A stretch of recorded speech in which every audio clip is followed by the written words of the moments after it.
好，我们特别来关心到的是白宫是不是被以色列给架空呢？川普另外他本来是想要这个不想要再开战场的，但是不是被因为一些将领的激怒所以他决定要出兵了呢？另外关心美国有11名科学家接连的被消失。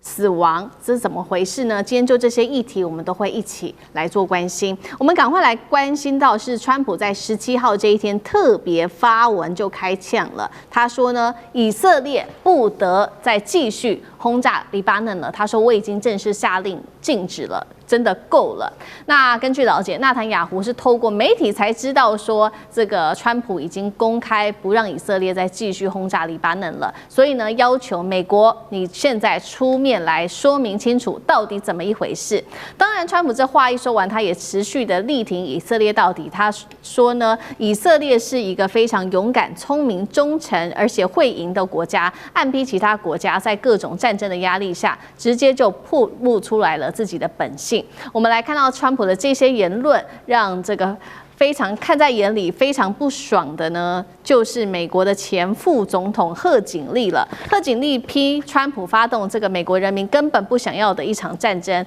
还说他是2战以来首位抛弃盟友责任的总统，说川普是被纳坦雅胡给拖入战争的，而且确实这一些来自于贺锦丽的话是有根据事实的。最新民调超过60%美国人是反对扩大对伊朗的军事行动的。现在在经济面也受到了非常大的影响，就是这位联准会的理事沃勒被视为是大鸽派他说美国恐怕这一次会陷入持久性的通膨了，降息空间现在看起来已经越来越被压缩。他认为战争正在反噬美国的经济。好，一边是川普下令禁止以色列再持续的打这个轰炸黎巴嫩，但是纳坦雅胡要美国在这个时候出面给一个理由，一边是贺锦丽特别痛批川普被以色列拖进战争，这一场战争到底美国是不是就被以色列给架空？委员怎么看？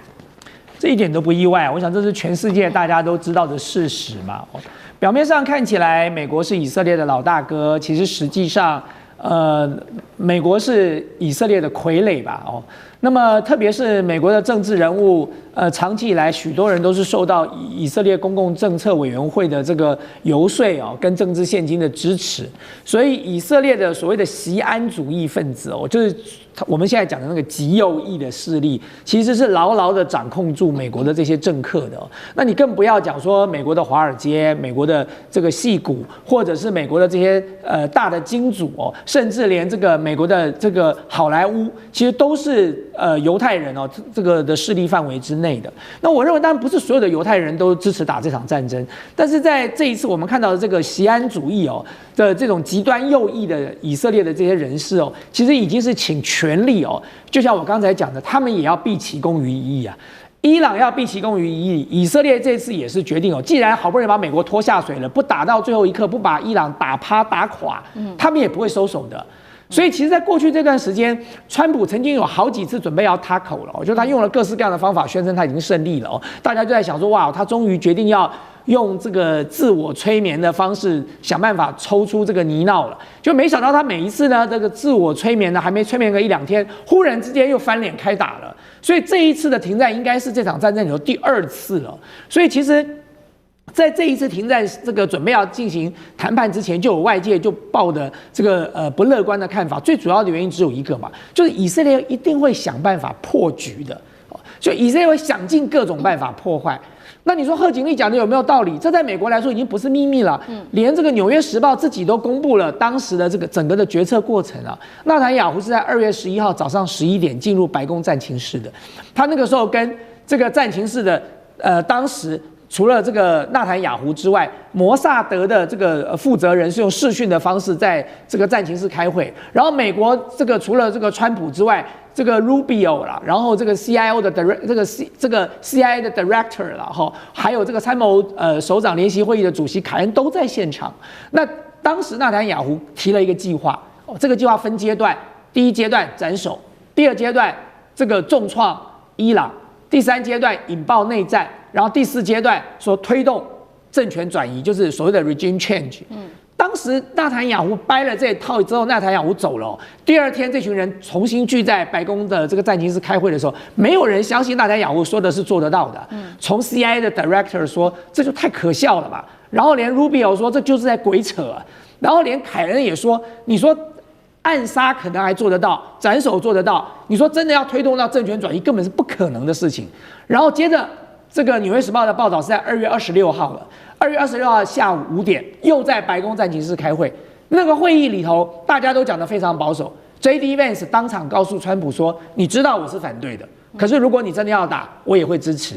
然后接下来所有的人都在撇清责任。Rubio 在讲说斩首可能做得到，其他的有点难了。那个凯恩也是提出同样的看法。你说削弱以色列，削弱伊朗可能可以，可是你接下来的这些步骤通通都做不到的。只有赫格塞斯这个抱着川普的大腿，不断的吹嘘说绝对可以完成这样的目标。所以光是你从《纽约时报》所公布出来的白宫整个的决策过程，就不难看得出来，从头到尾，川普就是背着这个纳坦雅胡绑架嘛，让美国去陷入了这场战争。所以美国现在根本上就是被锡安主义分子绑架了。那么这场战争陷入这种泥淖里头，如果真的最后还要打地面战的话，这对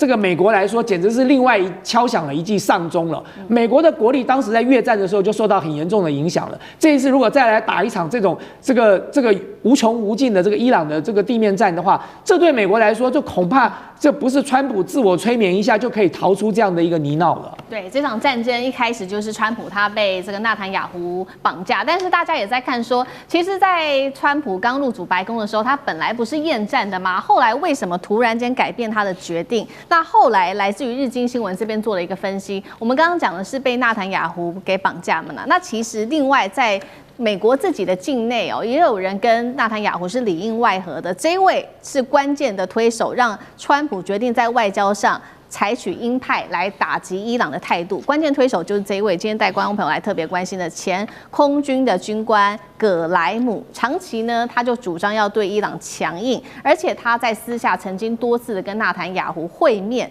然后呢，会完面之后，他其实也多次的跟这个川普打高尔夫球，在打球的过程当中，常常跟川普一起讨论有关于伊朗的问题，并且还向川普施压说，你不动手的话，你在这个时候不鹰派一点，不动手的话呢，你就会比奥巴马还要更软弱。根据了解，就是因为这一些的压力啊，还有这个他们抓住了川普的软肋，所以川普决定要对与伊朗动手。那现在川普的精神状况也被外界质疑是不是真的有出问题，而且是陷入恐惧当中。这是来自于《华尔街日报》的最新报道。他说，在4月3号那一天，大家还记得吗 ？F-15的战机不是被伊朗给击落了，2名飞官要逃生之后，川普在白宫陷入了长时间的情绪失控，对他的下属咆哮达到数小时的时间。《华尔街日报》说，当时这一场事件勾起了川普，他特别想到是1979年伊朗的人质危机的阴影，所以让川普感到非常的不安。再来外交面，美国的外交体系现在也说呢，全面出问题了。尤其是亲伊朗的压力，现在亲伊朗政权的这些压力正在升高当中，也影响到美国在世界的影响力。先是美国跟亚塞拜然原本的双边关系现在恶化，第二件事情是巴林政府也被质疑说是否会被美国抛下，被迫独自来面对伊朗。第三件事情是印尼的领导人他现在感到压力了，外界要他不要跟美国走得这么近，在安全上面少一些的合作。再来就是美国在各地的外交官，他们这个美国的白宫要这些外交官安静一点，不要自己乱发言，要求他们晋升。这些问题，杨老师怎么看？我们通常去讨论这一阵子川普为何出兵伊朗，大概从3个层面。第一个，他被以色列牵着鼻子走；第二个，他受到犹太金主的影响。那第三个呢，就是他觉得大概从维也纳战争到这个伊朗战争都可以一次解决，也就是他本来大概真的就只想要去打这个斩首战争，就以为伊朗会瓦解，完全没有想到后面。但我从另外几个角度第一个，我刚刚讲的这3个我觉得都是正确的，但我们再补充，第一个，川普上来的时候其实就是好大喜功，他希望成为美国最伟大的总统。他虽然提出和平总统的一个诉求，但你忘记了吗？他也曾经要扩大领土，也就是他从格陵兰到到委内瑞拉、到古巴，他都说要去扩张美国的领土，所以他其实是有领土扩张的倾向的，这是一定有他这样子一个心理的基础，然后呢，别人才会在这个基础之上呢，去把它扩大，去把它给放大，让他引导他走出兵这条路。那第二个就是他在整个对外政策上还是有那种美国优先。但美国优先，换句话说，就是美国还是例外，也就一切就是美国在军事上、经济上都可以为所欲为。你看他那关税战不就是为所欲为吗？就还好是被美国的最高法院给否决掉，但是呢，他持续在做。他真的觉得，尤其是去年打了伊朗的核子设施，然后呢，委内瑞拉，他就觉得说，接下来打伊朗就能够避其役于一战当中。但是呢，没有想到现在拖得成这个样子，拖成样子呢，就越来越在硬凹，就造成你刚刚讲的那个亚塞拜疆的情况，就是因为它跟伊朗的关系有微妙，所以呢，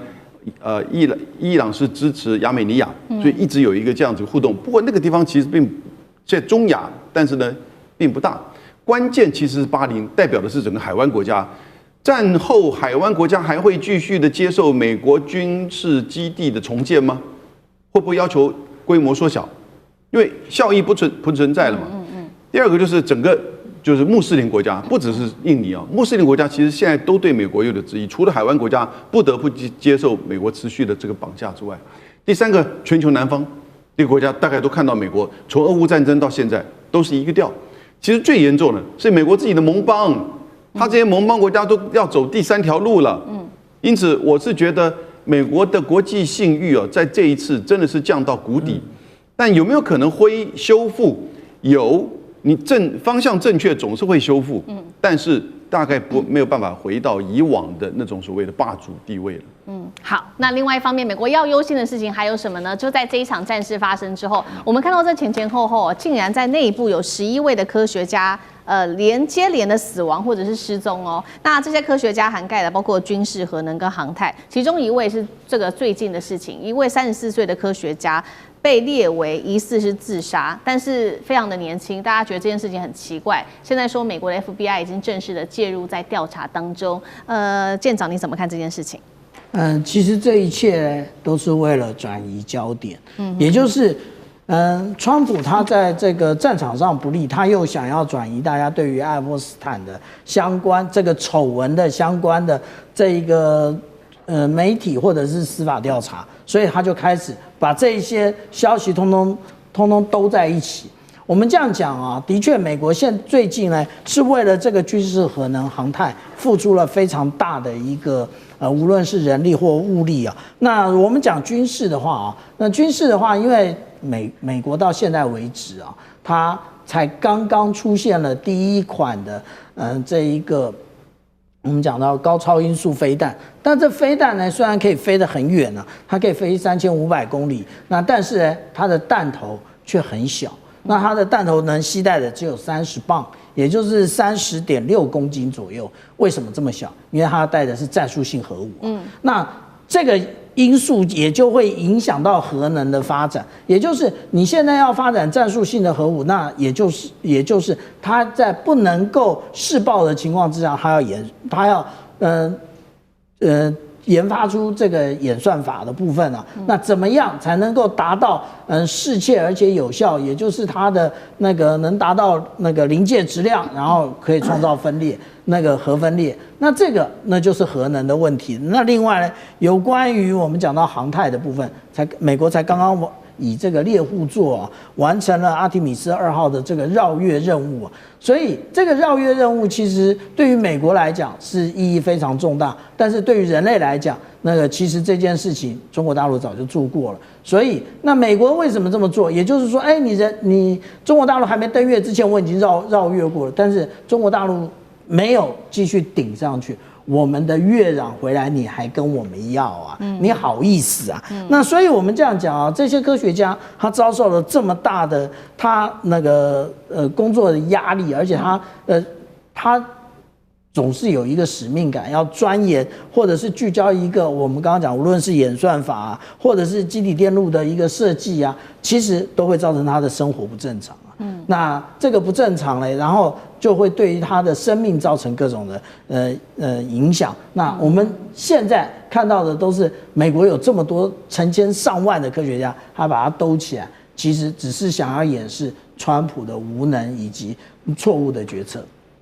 而且我补充一点，你说这个到底这11个科学家真的是被外国政府暗杀了，或者是还有另外的说法说外星人嘛？说因为他们研究的是跟外太空有关的，所以他们很离奇的失踪了。这可以当做下次那个 X 档案的那个内容哦。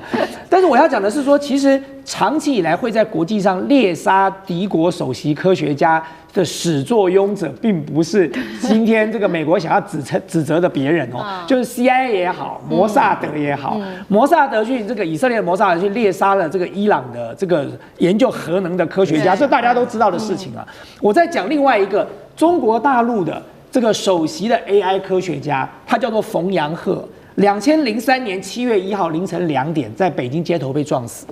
然后这件事情引起了中国大陆高度的关切，因为这个 AI 首席的科学家是解放军的天才科学家，非常年轻，他专门研究了就是战场控制系统，叫做战卢。就中国大陆的战场控制系统跟美国的那个梅文系统是一样的，但是那个时候中国大陆就在检讨说，我们的首席科学家 AI 科学家研究战卢的解放军的天才科学家为什么会在凌晨2点被撞死呢？那为什么没有保护？那到底是怎么样死亡的？这件事情那个时候在中国大陆国内引爆了很多各式各样的阴谋论哦。所以我觉得当然了，美国 CIA 过去干这种事情干多了，所以他们现在要反过头来好好检讨一下自己的人是不是也面临到了同样的状况而已。好，谢谢委员。那我们休息一下，马上回来。地缘政